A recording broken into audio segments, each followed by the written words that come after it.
Hello, good morning. आज अपन पढ़ेंगे vector की लेक्चर नंबर 2। कल अपन ने किया था पहला लेक्चर, आज अपन उससे आगे पढ़ेंगे वेक्टर की लेक्चर नंबर 2। और कल याद करो, एक बार अपन पिछली क्लास को रिकॉल कर लेते, क्या क्या पढ़ा था।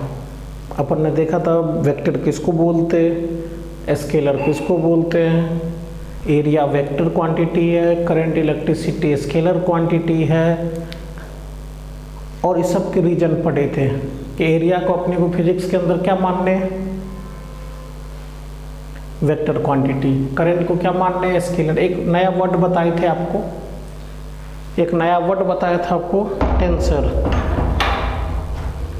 टेंसर क्वांटिटी किसको बोलते हैं? टेंसर का मतलब होता है कि एक ऐसा क्वांटिटी जिसमें मैग्नीट्यूड हो, डायरेक्शन हो, फिर भी जो है वो वेक्टर ना हो, जैसे प्रेशर, करंट, वो अपने सिलेबस में नहीं है। अगर ये सब आए तो अपने को जेईई या नीट के लिए उसको किस में कन्वर्ट, क्या मान के चलना है कि ये एक स्केलर क्वांटिटी है। ठीक है, अपन आगे बढ़ते हैं।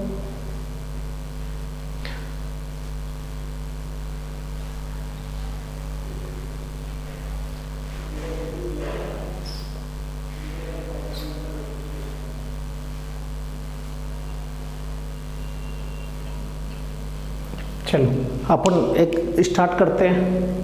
हेडिंग लिखते हैं, angle between two vector. Angle between two vector,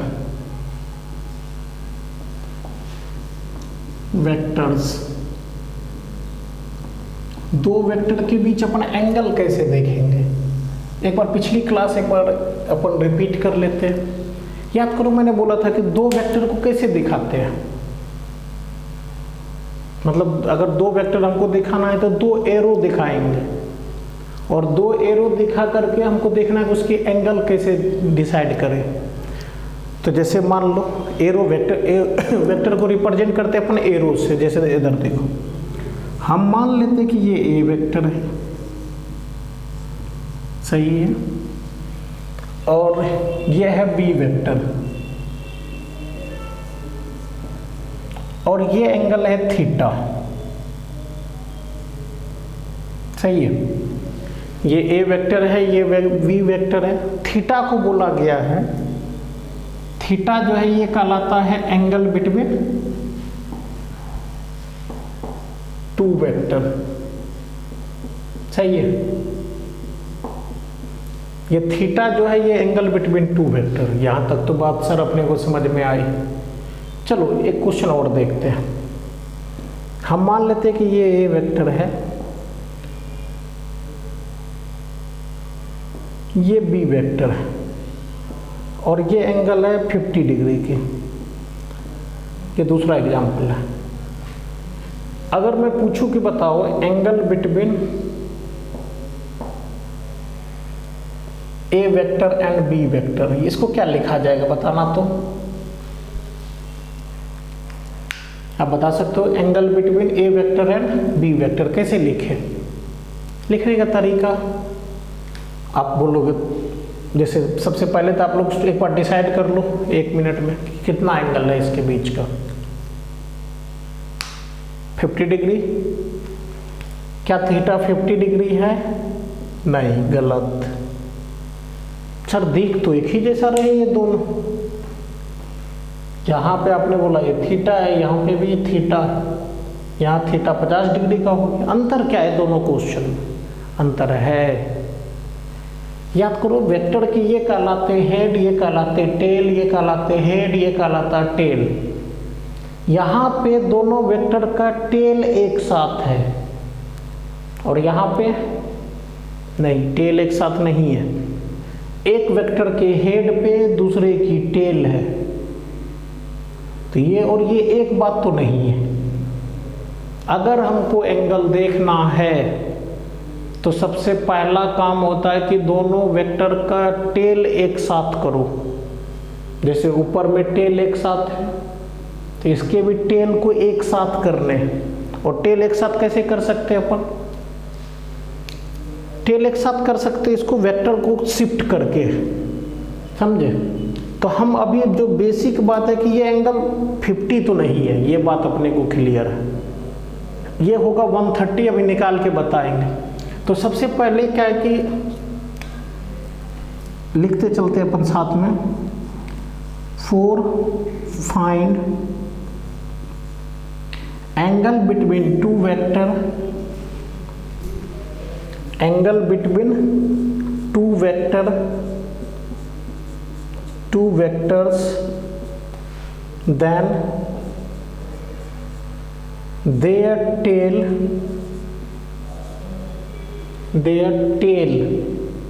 मतलब पूंछ, समझे कि नहीं, पूंछ जैसे बंदर के पूंछ होते हैं ना, तो वो वाली पूंछ अलग है, ये वाली अलग है, ये पीछे वाला part tail, then their tail must be at common point, must be at common point, must be at common point, clear है, जो यहां पे नहीं है, सही है, यहां पे नहीं है। अब क्या करें हम, तो हमको टेल को एक साथ करने पड़ेंगे, और टेल को अपन एक साथ कैसे कर सकते हैं, टेल को एक साथ कर सकते हैं अपन शिफ्ट करके वेक्टर को, समझे, और वेक्टर का शिफ्टिंग अपने लिए इंपॉर्टेंट है, पहले आप इसको पॉज करके नोट कर लो, हम शिफ्टिंग ऑफ वेक्टर देखते हैं तब वहां से समझ पाओगे। तो अगर हम वेक्टर की शिफ्टिंग देखें ना, कैसे शिफ्ट करते हैं, जैसे देखना है इधर वेक्टर में दो चीजें हैं, मैग्नीट्यूड, डायरेक्शन और ट्राइंगल लॉ को मानना चाहिए। अगर अपन यहां पे देखें, जैसे मैं लिख देता हूं heading, shifting of a vector, कि एक वेक्टर को शिफ्ट कैसे करें, सही है। शिफ्ट करने का तरीका होता है, जैसे मान लो कि ये ए वेक्टर है, सही, और इसकी लेंथ को एल मान लेते हैं, इस वेक्टर की लेंथ को L मान ली। सोचो अगर इस वेक्टर को मैं यहां ड्रॉ करूं ऐसे,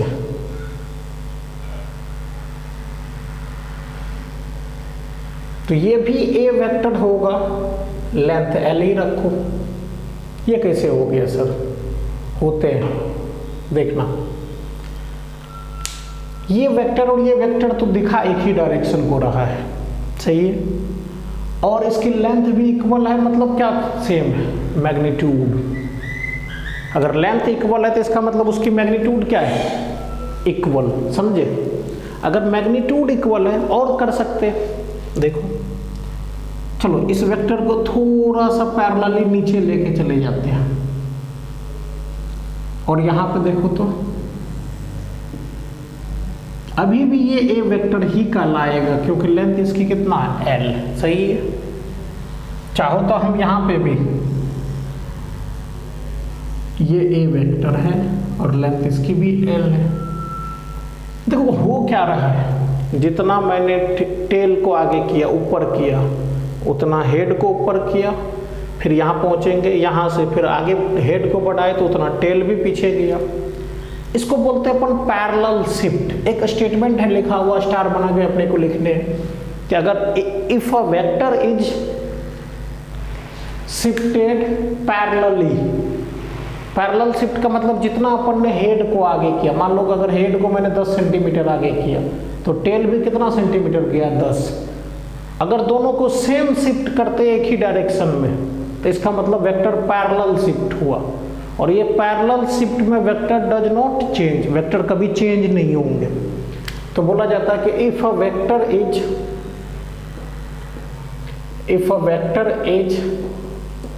shift parallelly then vector does not change, vector does not change, vector change नहीं होंगे, ये बात तय है। अगर किसी भी वेक्टर को, जैसे मान लो ये वेक्टर अगर b है और इसकी लेंथ मान लो, लेंथ अभी सेम मान करके चल रहा है, तो यहाँ अगर कोई मैं वेक्टर बनाऊं अगर इसकी लेंथ x है और इसको भी x रखा है और ये क्या होगा b हो, क्योंकि ये दोनों एक ही डायरेक्शन दिखा रहे हैं। डायरेक्शन एक ही दिखा रहा है, लेंथ को सेम रखा तो मतलब मैग्नीट्यूड को सेम रखा, तो इसका मतलब वेक्टर चेंज नहीं होगा। ये अगर b वेक्टर है तो ये भी b, ये a है तो ये भी ये सब आपस में a वेक्टर है। क्लियर है मेरी बात? ये ध्यान रखने के अगर एक वेक्टर को पैरेलली शिफ्ट करूं तो वेक्टर चेंज नहीं होता। अब हम एंगल पे आते हैं, अभी जो एग्जांपल लिए। अब हम एंगल, क्योंकि बच्चों को एंगल देखने में दिक्कत आती है वेक्टर के, कि हम एंगल कैसे देखते हैं। जैसे अभी 50 डिग्री वाला एग्जांपल था ना, देखो अगर ये वेक्टर a था, याद करो ऐसे b था और ये एंगल कितना के थे 50 डिग्री। यहाँ पर अगर ध्यान से देखें, अगर यहाँ ध्यान से देखें तो एक a वेक्टर के हेड पे b वेक्टर का टेल है कि नहीं? a वेक्टर के हेड पे b वेक्टर का टेल है, जबकि हमको क्या करना है एंगल के लिए? टेल एक साथ लिखो। तो एक साथ करने का तरीका कई सारे मेथड हो सकते हैं, जिसमें से देखो हम क्या करते हैं कि पहले यहां से देखो a वेक्टर ऐसे ड्रॉ कर दिए, सही है। b का टेल को यहां लाना है यहां पे, तो इसको पैरेलली शिफ्ट कर देते हैं, ये b वेक्टर। अब अगर ध्यान से देखोगे तो ये एंगल है कितना का 50 डिग्री। तो एक स्ट्रेट लाइन पे 180 का एंगल होता तो ये कितना का बचेगा 130 का। ये करेक्ट आंसर है, ये समझे? अब तुम्हारे दिमाग में एक और बात कि सर यहां तक तो सही है 130 है, अगर कोई बच्चा इसको ऐसे लिख ले तो तब ये एंगल कितना का होगा 230 की। तो कौन सही है, 230 सही है या 130 सही है? आंसर सिंपल है कि जो छोटा होगा दोनों में वो सही है। तो अगर यहां पर मैं पूछूं कि angle between a vector and b vector ये कितना होगा 130 करेक्ट है, 230 गलत है, 50 डिग्री गलत है। तो क्या सीखा इस एग्जांपल से? अगर दो वेक्टर के बीच अपने को एंगल चाहिए तो एंगल देखने के लिए सबसे पहला काम होता है कि टेल को एक साथ करेंगे।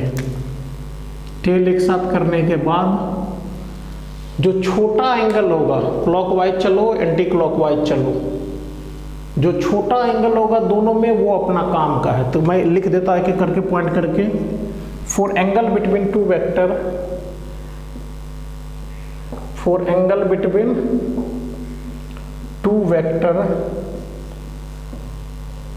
क्या क्या होना चाहिए?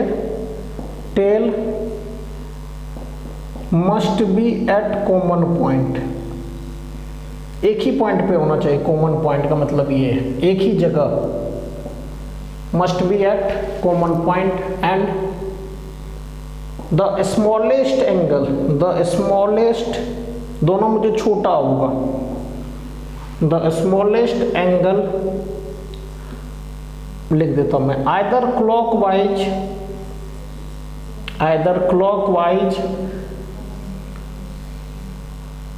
और anti clockwise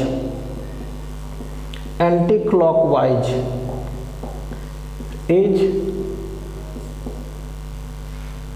angle between them, is angle between them. Clear है? क्या क्या होना चाहिए? टेल एक साथ होना चाहिए, कॉमन पॉइंट पे the smallest angle, either clockwise और एंटी क्लॉकवाइज, चाहे कैसे भी देखो, इधर से क्लॉकवाइज, इधर से देखो एंटी क्लॉकवाइज 130 है, इधर से क्या क्लॉकवाइज 230 है। तो छोटा कौन, क्योंकि 360 होनी चाहिए, छोटा कौन है 130, तो 130 अपना आंसर है। क्लियर है? एंगल देखने में तो गलती नहीं होगी,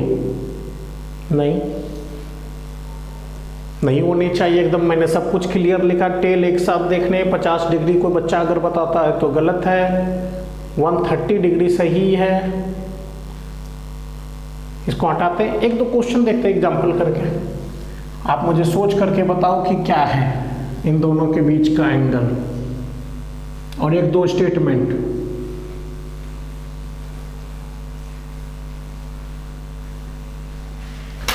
अगर हम ध्यान से देखें, कुछ एग्जाम्पल लिखते हैं। एग्जाम्पल क्या क्या है, जैसे मान लो ये ए वेक्टर है, ये बी वेक्टर है, और अगर पूछा जाए ए और बी के बीच का एंगल कितना है तो कैसे लिखेंगे। देखो ये ए वेक्टर, क्या बोला था कि इस पे ही, ए वेक्टर के टेल पे ही दोनों का टेल होना चाहिए, तो बी को पैरेलली शिफ्ट करके इस पे रख देते हैं, तो बी कुछ ऐसा दिखेगा। मैं ब्लू कलर से दिखाता, ऐसा, मतलब दोनों एक ही लाइन पे आ गए, तो एंगल कितना है दोनों के बीच का, 0 डिग्री।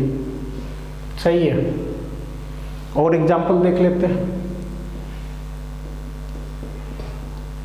अगर मैं आपसे पूछूं कि ये ए वेक्टर है, ये बी वेक्टर है, अब बताओ तो एंगल कितना का है, सोच करके। 180 के, बहुत सिंपल है। यहां से ए,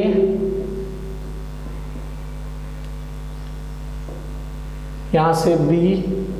अच्छा, एंगल इधर से देखो आप या इधर से देखो, सॉरी उल्टा लिखा, इधर से, दोनों तरफ से कितना है 180, ये भी कितना है 180। छोटा कौन है, दोनों बराबर, तो ये दोनों आंसर है।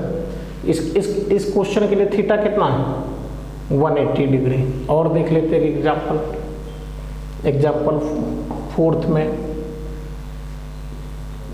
ये ए वेक्टर, ये बी वेक्टर, और ये एंगल है 30 डिग्री की। अब बताओ कैसे करें। बहुत ही सिंपल सी बात, क्या करना है, पहली बात देखो, क्या टेल एक साथ है, नहीं, इसका टेल यहाँ पे है, इसका टेल यहाँ पे है, तो टेल को एक साथ करेंगे। कैसे कर सकते हैं, बहुत आसानी से। टेल अगर अपने को एक साथ करने हैं तो उसके लिए क्या करना पड़ेगा, पैरेलली शिफ्ट, क्योंकि हम पढ़े हैं कि वेक्टर को पैरेलल शिफ्ट करने पे वेक्टर चेंज नहीं होते। तो क्या करेंगे, ये ए वेक्टर चाहिए। अच्छा, बी वेक्टर को ऐसे शिफ्ट करता हूँ मैं, ऐसे पहले यहाँ लाया और फिर इसको ऊपर कर दिया, तो ऐसा दिखेगा कि नहीं, देखना। ये बी वेक्टर, क्वेश्चन ध्यान से देखोगे तो ये 30 एंगल है, ये 30 की, ये कितना की थी, डॉट लाइन से बनाया जिधर नहीं, और तो ये भी कितना है 30। अच्छा, ये 30 तो इधर से 330 होगा, स्वाभाविक से बात है 30 डिग्री छोटा, तो एंगल कौन सा होगा, थीटा बराबर 30 डिग्री। एक चीज सोच करके बताओ कि दो वेक्टर के बीच मिनिमम एंगल कितना हो सकता है, 0, और मैक्सिमम एंगल कितना हो सकते हैं। अगर दो वेक्टर के बीच अपन मैक्सिमम एंगल की बात करें तो कितना, 360, 300, 180, कौन सा होगा 180।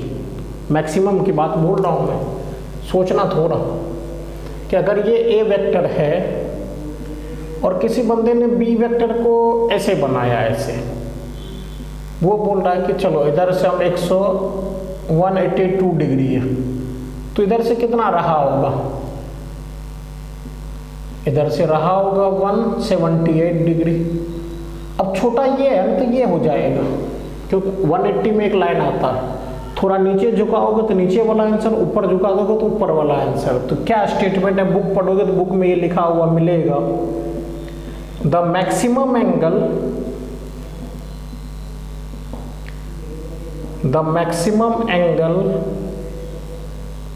Between two vector is 180 degree and minimum angle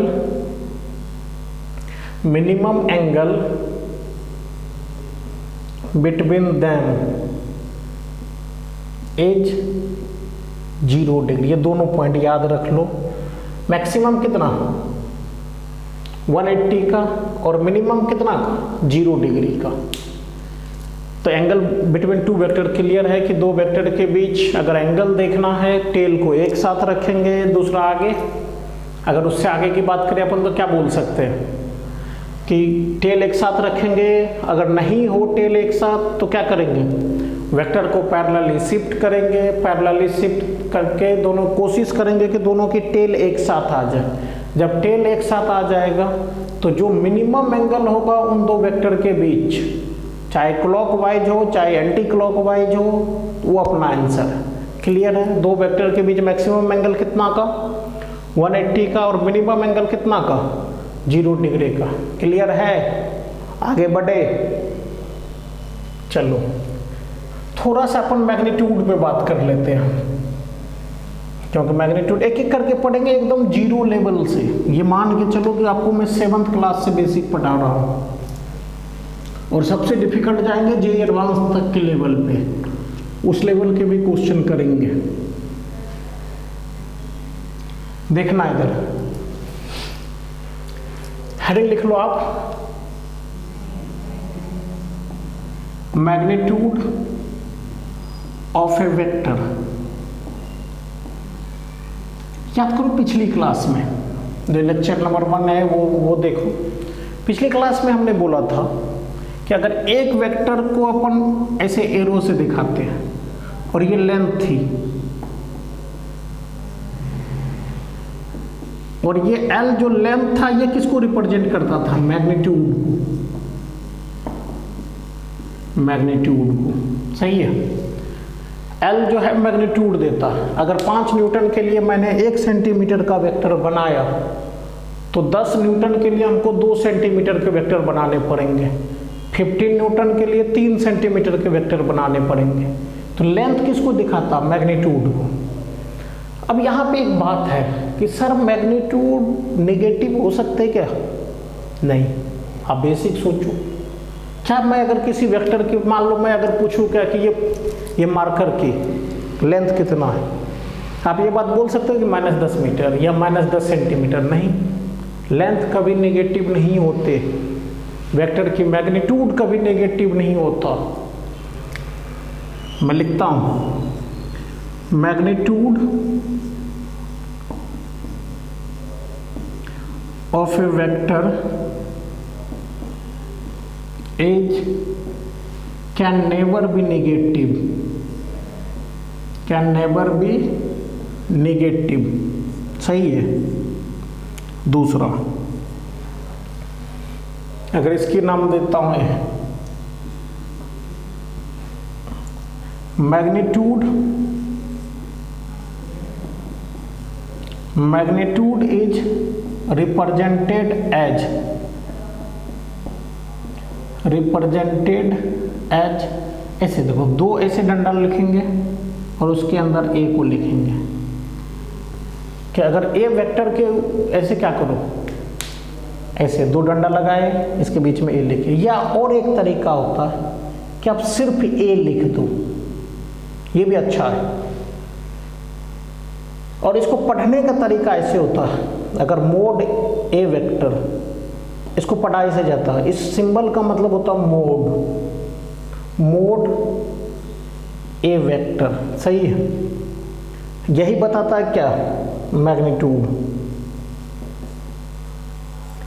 ध्यान रखना है कि मैग्नीट्यूड कभी भी नेगेटिव नहीं होता। अच्छा, मोड के बारे में भी थोड़ा मैं बता देता। मोड ऐसा सिंबल होता है इसका। अगर कहीं पे ऐसा लिखा है कि मोड x, जब ये 0 होगा जब x 0 रहे। सही है? -x रहेगा जब x लेस देन 0 रहे, और +x होगा जब, प्लस को ऐसे रखते हैं, x ग्रेटर देन 0 रहे। देखना है इधर, एक एग्जांपल लेते हैं। जैसे मान लो -2 है, तो देखना x बराबर कितना है, -2, -2 लेस देन 0 है। तो इसका मतलब कौन सा, अगर -2 लेस देन 0 है तो कौन सी, ये वाली कंडीशन। तो इसके बराबर क्या था, -x। तो देखो इधर -(-2) क्या बना दिया, 2। पढ़ते इसको मोड है। बोला जाता है कि मोड का मतलब होता है एब्सोल्यूट वैल्यू, एब्सोलूट वैल्यू, समझे। अब एब्सोलूट वैल्यू का क्या मतलब है, जैसे मैं बोला था, याद करो वो वाली बात कि अगर एक कार है जो 10 मीटर पर सेकेंड से चल रहा है किधर की तरफ, नॉर्थ डायरेक्शन में, तो इसके एब्सोलूट कौन है, 10 मीटर पर सेकेंड। नॉर्थ तो डायरेक्शन है, नॉर्थ को छोड़ करके जो बच गया वो एब्सोलूट कहलाते हैं, और वो कभी नेगेटिव नहीं होता। तो बोलते क्या कि ये मोड का मतलब होता है एब्सोलूट वैल्यू, ये कभी नेगेटिव नहीं होता। मॉडुलस एक फंक्शन है जो नेगेटिव ऑलवेज पॉजिटिव होता है, या बोल सकते हैं नॉन नेगेटिव होता है। Mode is a non negative function, ये नेगेटिव होता ही नहीं, या तो जीरो होगा या ग्रेटर देन जीरो होगा। नॉन नेगेटिव का मतलब ये है, नॉन मतलब जीरो, नेगेटिव नहीं, नॉन नेगेटिव फंक्शन। क्लियर है, नोट कर लो आप।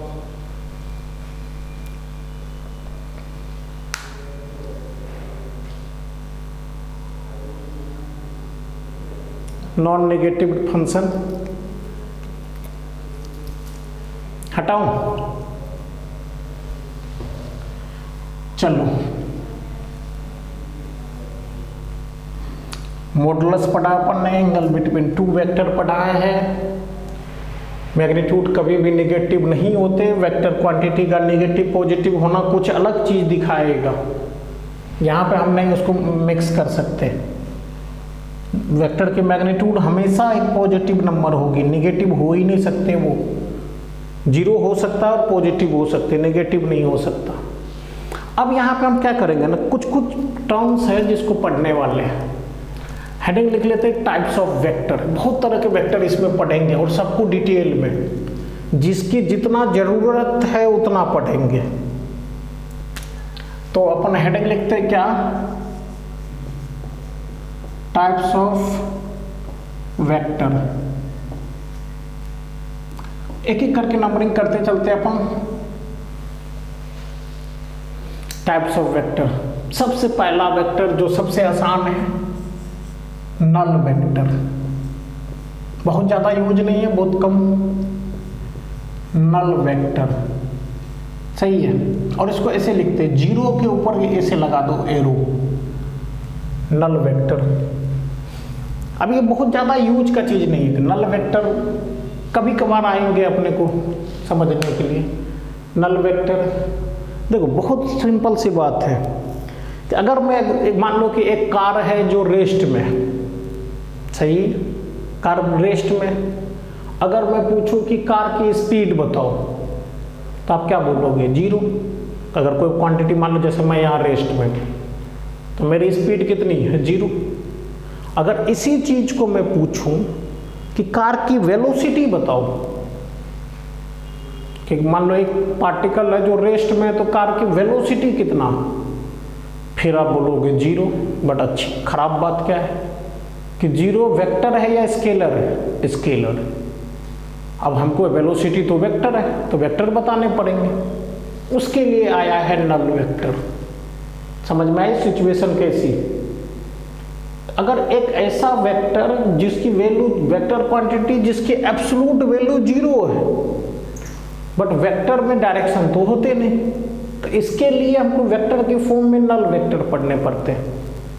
कि नल वेक्टर का डेफिनेशन बुक जो पढ़ोगे तो आप क्या लिखा हुआ है, the vector which having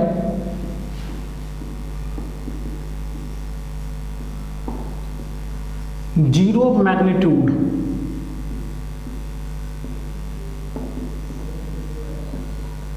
which having zero magnitude is known as null vector। मतलब सोचो एक ऐसा वेक्टर जिसकी मैग्नीट्यूड ही जीरो है। मैग्नीट्यूड जैसे मान लो मैंने अभी बोला एक कार रेस्ट में, जैसे एग्जांपल के लिए, a car in rest then speed क्या है उसकी बताना, तो आप बोलोगे 0। अच्छा मैं पूछूं आपसे वेलोसिटी क्या है, ये दिक्कत की बात कि वेलोसिटी तो वेक्टर क्वांटिटी है और इस वेक्टर को वेक्टर के फॉर्म में बताने पड़ेंगे। तो बोलते क्या कि उसको ऐसे 0 बना दो और उस पर ऐसे एक एरो लगा दो और ऐसे ही रिप्रेजेंट करते हैं। लिख लो कि null vector is represented by ऐसे 0 और उसके ऊपर एक एरो, बस इतना काम है। और 0 क्यों मैग्नीट्यूड 0 है, सोचो मैग्नीट्यूड लेंथ देता था। अगर मैं बोलूँ क्या कि एक वेक्टर बनाओ जिसकी लेंथ 0 है, एरो बनाओ जिसकी लेंथ 0 है, बना पाओगे क्या? नहीं। इतना ही सिग्निफिकेंस है। देखो स्पीड 0 बट वेलोसिटी पूछेगा तो ऐसे लिखेंगे हम कि ये क्या एक नल वेक्टर है। क्लियर है? आगे बढ़े या नहीं? आपको जो है एक ग्रुप, आपका जो भी डाउट है एक टेलीग्राम चैनल पे आप जो है सभी बच्चे ज्वाइन कर जाओ, आपको लिंक प्रोवाइड कर दिए जाएंगे टेलीग्राम के, उसमें आप मेरे से डाउट पूछ सकते हो। 24 आवर में आप कभी भी पूछ सकते हैं, आपके डाउट क्लियर होंगे।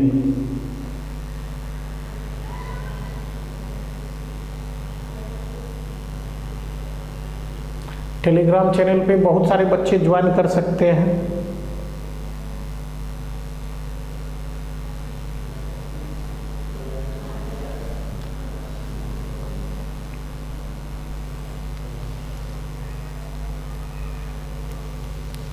पहला वेक्टर अपन ने पढ़ लिया कि एक ऐसा वेक्टर जिसकी मैग्नीट्यूड क्या रहे 0, ऐसे वेक्टर को क्या बोलते हैं अपन? Null vector. सही है। अब इससे आगे बढ़ते हैं, इससे आगे बढ़ते हैं और दूसरे सेकंड नंबर के वेक्टर लिखते हैं।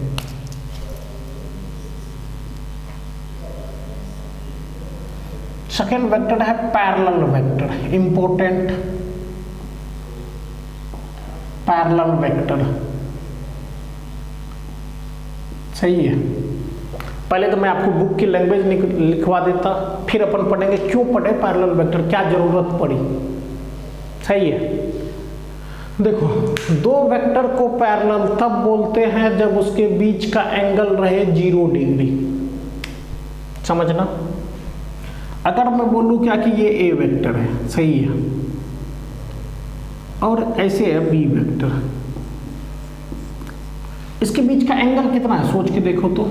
एंगल कितना है? मैंने क्या बताया था एंगल देखने के लिए कि ये दोनों के टेल एक साथ होनी चाहिए। तो ऐसा तो ए है,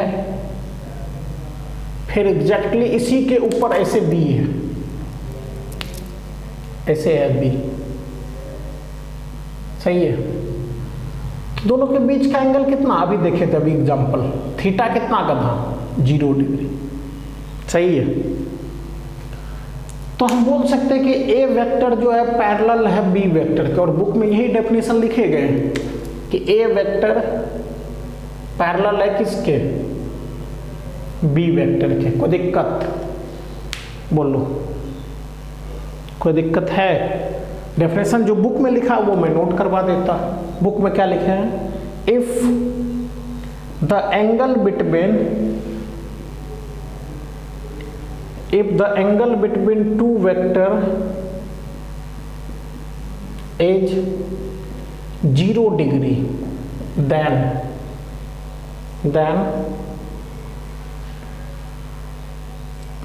two vector must be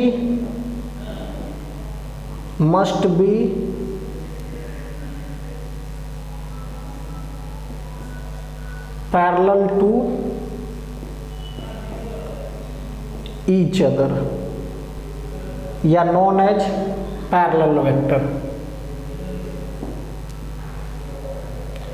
या इसे बोलते हैं must be parallel to each other या must be in parallel। Clear है? दो वेक्टर जिसके बीच का एंगल क्या रहे 0 डिग्री, ऐसे वेक्टर को अपन क्या बोलते हैं? पैरेलल वेक्टर, सही है। अब इससे आगे बढ़ते हैं।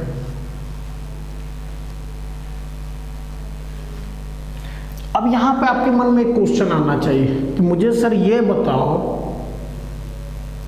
मुझे ये बताओ कि हमने ये वेक्टर पढ़ा क्यों, पैरेलल वेक्टर की फिजिक्स में क्या यूज है, क्या सिग्निफिकेंस।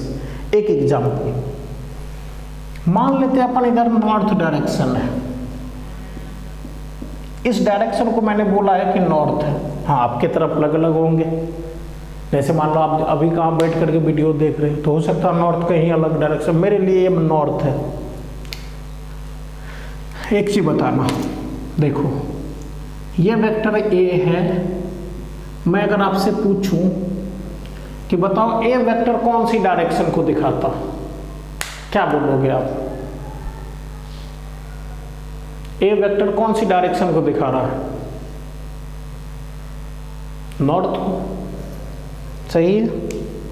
अच्छा, ये किस डायरेक्शन को दिखा रहा है? बी वेक्टर, आप बोलोगे नॉर्थ को। अच्छा चलो, ये सी किसको दिखा रहा है? नॉर्थ को। चलो, जब आप इतना समझदार हो तो ये बोल लो, ये कौन सी वेक्टर, ये डी वेक्टर कौन सी डायरेक्शन दिखा रहा है? क्या बोलोगे?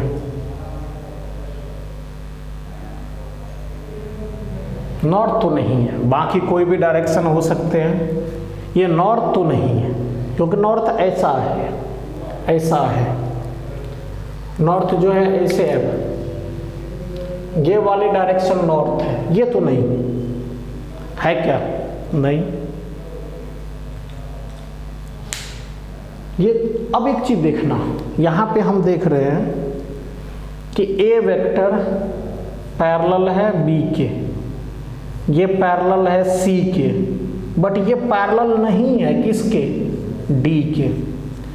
ए बी सी ये तीनों ही किस डायरेक्शन को दिखा रहा है? नॉर्थ को। बहुत इंपॉर्टेंट पॉइंट है यहाँ पे। अगर मैं आपसे पूछूं कि एक डायरेक्शन को कितने वेक्टर से दिखा सकते हैं? कितने? A B C D E F G, कुछ कितने होंगे? Infinite. Any one particular direction is represented by infinite number of vector. किसी एक डायरेक्शन को दिखाने के लिए हम infinite number of vector use करेंगे, बट वो सभी infinite number of vector parallel होगा किसके? एक दूसरे के। Any one direction can be represented by infinite number of vector, but all these vector must B parallel to each other. क्या मतलब है इनका? कि अगर एक डायरेक्शन की अगर हम बात करें तो कितने नंबर ऑफ वेक्टर हो सकते हैं? इनफिनाइट, बट वो सभी के सभी वेक्टर कैसा रहना चाहिए? पैरेलल एक दूसरे के। तो इस पॉइंट इंपॉर्टेंट स्टेटमेंट है और इसको लिखने पड़ेंगे। Any one particular direction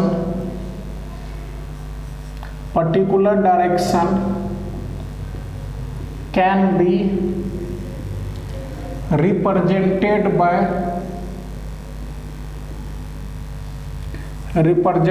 by infinite number of vectors, but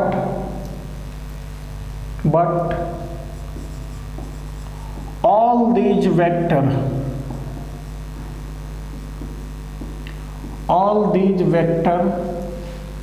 must be parallel to each other,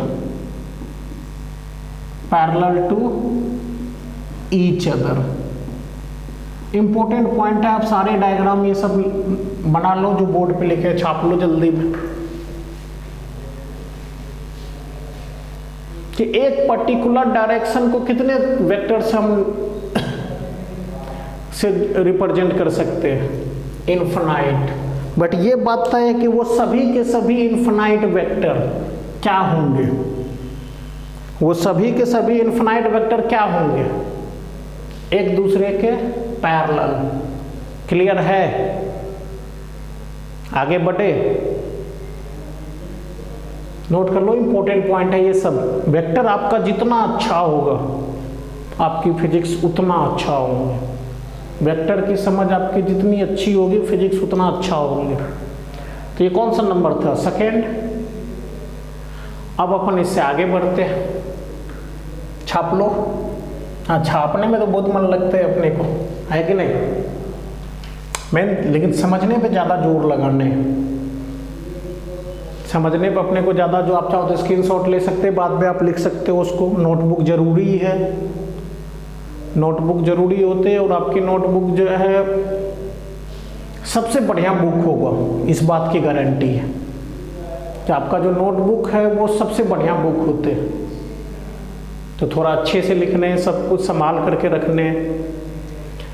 एक और वेक्टर अब पढ़ते हैं आज की क्लास में, फिर अपन कल से स्टार्ट करेंगे पोजीशन वेक्टर, यूनिट वेक्टर, ये सब। इसका जस्ट अपोजिट होता है एंटी पैरेलल वेक्टर, वो पहले नोट कर लेते हैं अपन। Anti parallel vector 3rd number में,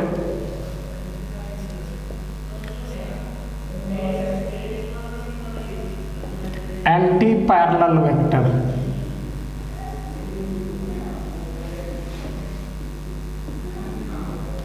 इसका भी डेफिनेशन बहुत सिंपल है, अगर पिछला आपने समझा होगा तो ये भी समझ में आएंगे कि देखो कैसे। अगर ये ए है, ए वेक्टर, और ऐसे मैंने बना दिए बी वेक्टर, इसके बीच का एंगल थीटा कितना का है? अभी बताए थे कि एंगल कैसे लिखते हैं। ये ए, ये बी, और ये इसके बीच का एंगल है कितना की? 180 डिग्री के। डेफिनेशन बहुत सिंपल है कि if angle between two vector is 180 degree. If angle between two vector is 180 degree, then two vectors are known as anti-parallel to each other. Anti-parallel to each other, important point। ये सब क्या रहेंगे? Anti parallel to each other. अच्छा, एक चीज बताना, जैसे पिछला बार पढ़ा था कि इंपॉर्टेंट पॉइंट थी कि एक डायरेक्शन को हम इनफाइनाइट नंबर ऑफ वेक्टर से दिखा सकते हैं, बट वो सारे के सारे वेक्टर पैरेलल होंगे।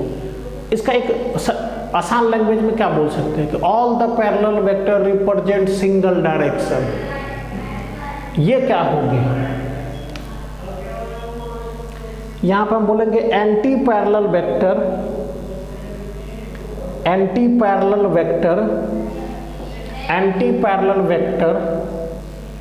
रिप्रेजेंट